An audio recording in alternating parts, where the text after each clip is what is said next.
So today I'm going to show you how I make sourdough bread with the revived sourdough starter from Dehydrated Starter. Well, hi guys, welcome back to Linda's Pantry, and today I'm going to show you how to make sourdough bread from the sourdough starter that I brought back to life from Dehydrated. So I did a video showing you how you can dehydrate your sourdough starter. If you just get too much on hand, you can dehydrate it. And then how do you bring it back to life? I did a 7-day video for you showing you how to bring it back to this stage. This is very active. It smells amazing. It's ready to use. This is day 7, so I'm going to show you. Now this is a little more liquid than my other starters, so I'm going to go ahead and stir this up. And it's hungry. It has not eaten since yesterday. So a good sign is when you get in there and you start stirring, you start seeing bubbles right away. You're not creating those bubbles. That's happening. So there's almost 2 quarts of starter here. So let's get started. I'm gonna get my, oh yeah, it's bubbling up. Bubble, bubble. I wish I could show you. And they're popping. It's a very active. You should smell sourdough and an element of sweetness. I don't even know if that makes sense, but it is true. So because I've got, let's see, I've got a little over 3 cups.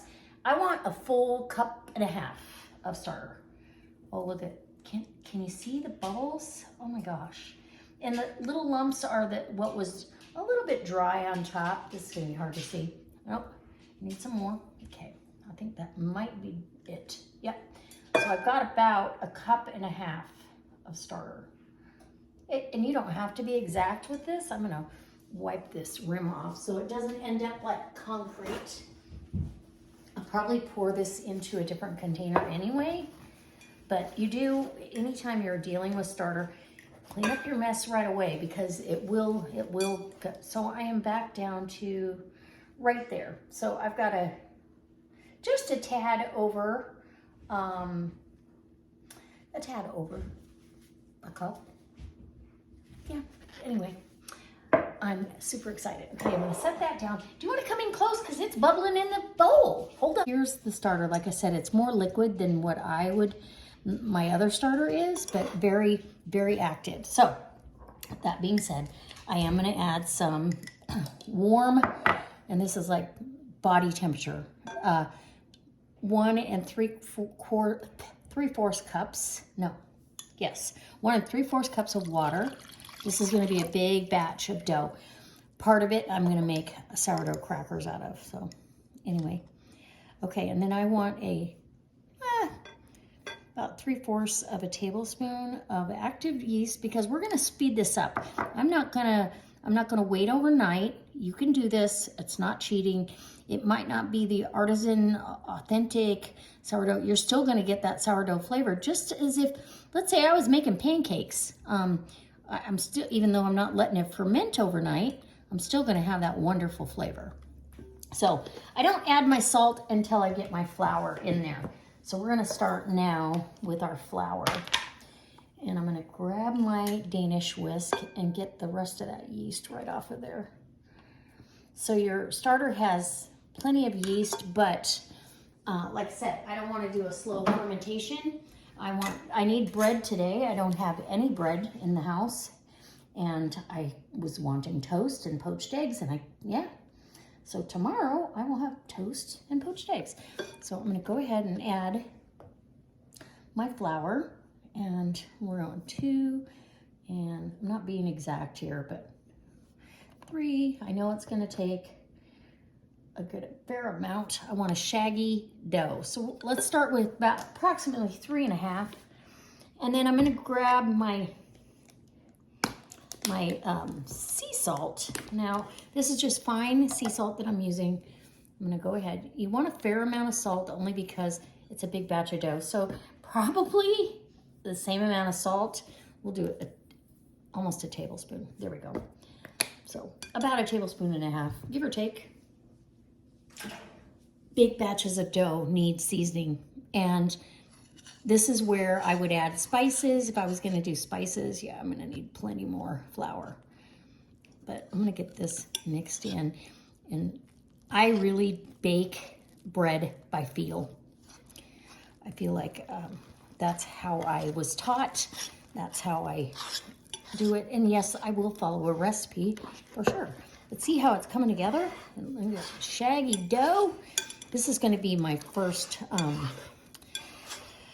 pre-ferment, if you will. I'm going to put this just like this, shaggy, shaggy, shaggy dough. Do you see that? That's a shaggy dough. Let it get a hold of all of that. It's picking up all the flour. That's exactly what I needed. So that was about 3.5 cups of flour that got me to that point. So it's going to depend on the moisture in your air, everything. So, and this dough hook, I've got one of these down below. I've got a link to it in my Amazon store, which is down below. And the best thing, I mean, even just for any kind of batter, any kind of dough, I mean, look at that. It cleans up so nice, so easy. It doesn't get stuck in the balloon. It's a really handy dandy, my favorite kitchen tool. Actually, I would say it's close to a favorite. So this is pretty wet, but I'm gonna stick a saran wrap over that, and I'm gonna put it back in the proofing oven for at least an hour. And let it kind of get happy and absorb all that flour. Then we're going to come back here. I'm going to add a little bit more flour. I might even add some spelt flour to it just to give it a nuttier flavor, since we're doing kind of a plain bread. So I'll get my spelt out and get this going. Oh, it's going to be good. I can't even tell you. You're going to love this. And I am going to do this off in the Dutch oven. So literally, I don't have to wait for 2 rises and all that. I'm gonna pre-ferment, I'm gonna wait for 1 rise, and then I'm gonna shape my dough, and it's going in the oven. Okay, so this is what my shaggy dough looks like now. And I'm gonna add some spelt flour. This is a sprouted spelt, so it's got a real nutty flavor to it. I wanna make sure I get in here and incorporate some more flour. Of course, Ruby thinks that I'm talking to somebody and that she should eat. And it's too early, Ruby. I am dog sitting my daughter's dogs. So if you hear them tiptoeing around the kitchen, that's what they're doing. Kind of keeping an eye on me. So you're just gonna get some flour down in there. Whew, and a poof. And voila. And now I feel like I've got it where I can actually tip it out onto my board here. And I want to get all that spelt back. It's gonna, and I'm gonna reuse the bowl. So we're not gonna let this. There we go. Just gonna fold that flour in, right? This is the kneading. Usually I do this 2 or 3 times in the bowl, but I'm not gonna do that. I'm gonna work up enough flour to where I have a dough ball that I can shape. This is a quick version of sourdough, and let me just tell you, it's delicious. So now I need my sleeves up. So just pull those corners over, get a good knead going. Right? So I'm gonna get this kneaded for about, probably 5 minutes till I have a really nice, elastic, soft, pliable dough ball. I don't wanna get too much flour incorporated because I really do want the steam and the moisture in there to do my super delicious oven spring. And what is that? That's when you put it in that hot Dutch oven and it springs up and gives you that big, beautiful rise that you're like, how did that happen? And it's because the oven and the Dutch oven is so hot. So the steam from the bread is what gives you that rise. So that's all the flour I'm gonna add, no matter what. Okay? If I have to, I'll get some more on my hands, but I'm not doing anymore. Okay, and then I'm gonna put this in the bowl to rest and rise for about an hour. And then I will get it out, form myself a nice ball, and it'll be ready. Actually, I could form a ball right now. So I could, and all I'm doing when I do that is bringing those corners all in, get a nice cohesive dough ball, bring in some more of that spelt. I just love spelt. I didn't know how much I loved it until recently. It just adds such a neat, nutty flavor. Anytime I see some of that. So I'm just adding some tension here. And I'll do this shape again when I bring it out. I'm gonna let it rise, just like that, in the bowl. Actually, you know what? I don't want it to stick, so I'm gonna add a little bit of olive oil because I do have a nice elastic dough ball right now. I wanna make sure, yeah, that I can get this in there. Okay, I am gonna oil my bowl, put the boule in there, let it double in size, and then I'll bring you back and I'll show you. I'll deflate it, shape my dough ball. I might even put it in the fridge for a few, but for right now, that's what we're looking at. So I am super excited about that. Okay, yum. Okay guys, this dough, look at it, it's doubled in size. Whoops, it's doubled in size. I'm gonna go ahead and, I don't wanna add too much flour, but I do need to shape this and divide it. So we're just gonna pull that out of the bowl. Look at that. And how beautiful. Oh my goodness. And that spelt flour is fantastic. So I'm gonna use, because this is a pretty big hunk of dough, I'm only gonna use this much for, I'm gonna put that hunk there. This is going to be for my bread. And I'm gonna add a little bit more flour, not much, because I do wanna shape this. And then I'm gonna preheat my oven. So this is just regular all-purpose now that I'm shaping. And what I'm gonna do with this dough here is I'm gonna let it ferment overnight in the fridge, and I'm gonna cook off the equivalent to an English muffin, okay? So you can do that with excess bread dough. It'll be absolutely wonderful. And because it's fermented, oh, look at that, nice. It's fermented in the, go ahead and give it a little knead. I wanna make sure, see how it's popping back? That's good. That means we've got a really good sourdough ball. And I'm gonna go ahead and get myself a nice tension on this. And I'm gonna preheat my oven to 450 degrees. This could actually go in the refrigerator and cool this down, but look how nice and tight that ball is. That's what I want, because I wanna be, right before I put it in the oven,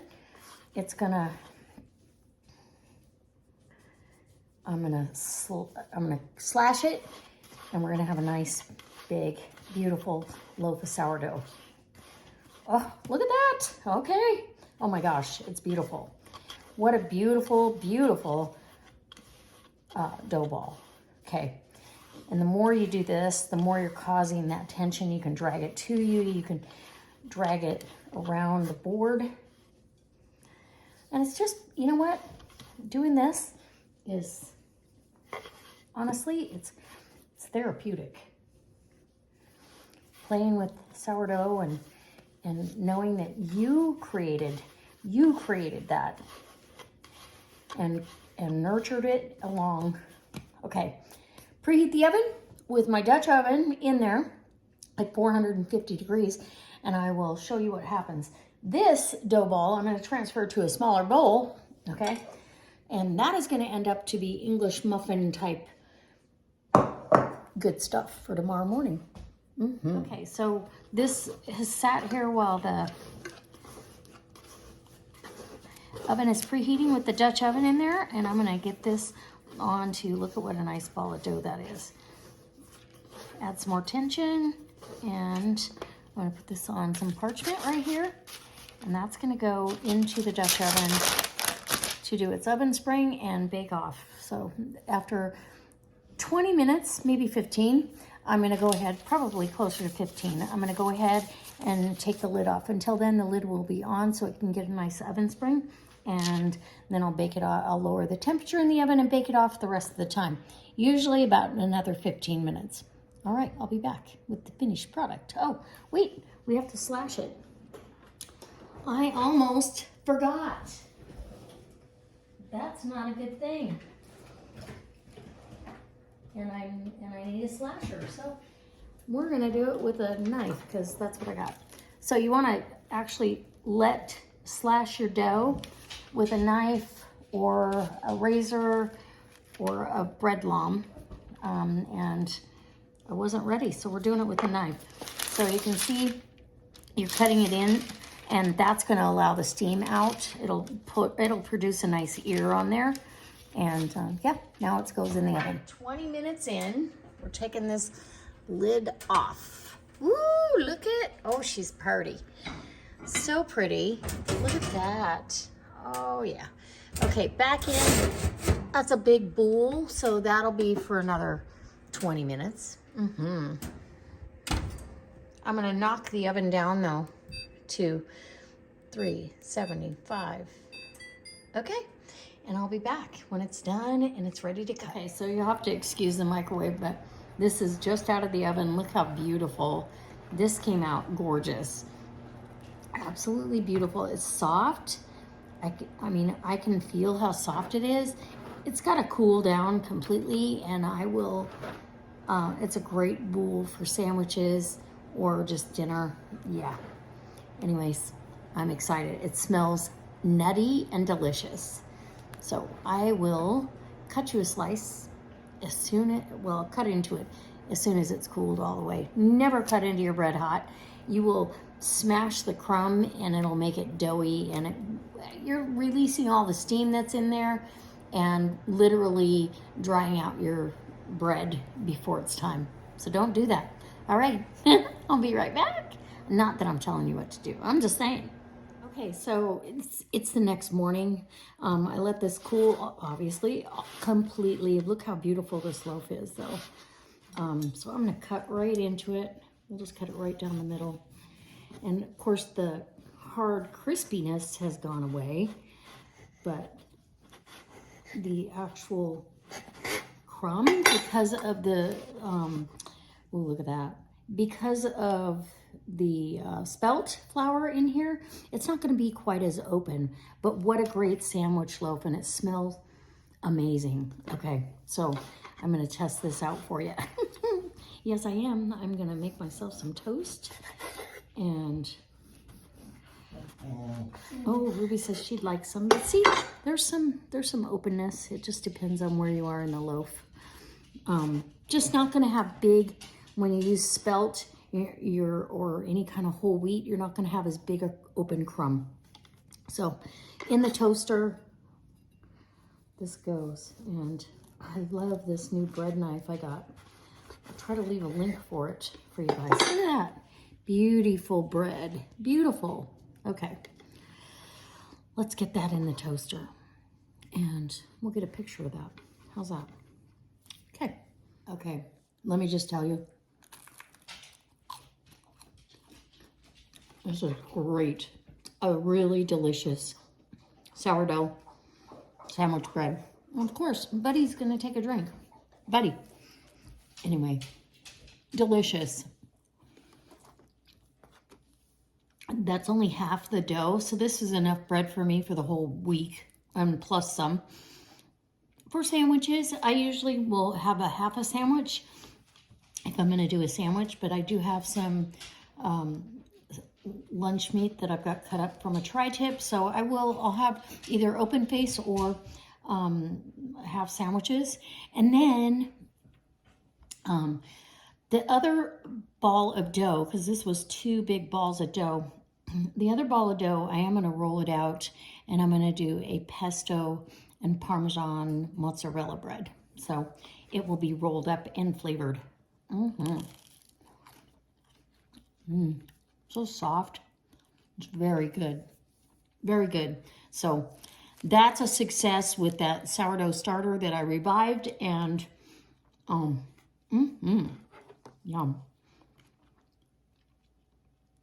And I love the spelt in there. It's just adds such a neat nutty flavor. All right. We'll see you next time, guys. So I hope you guys subscribe and hit like and come back next time.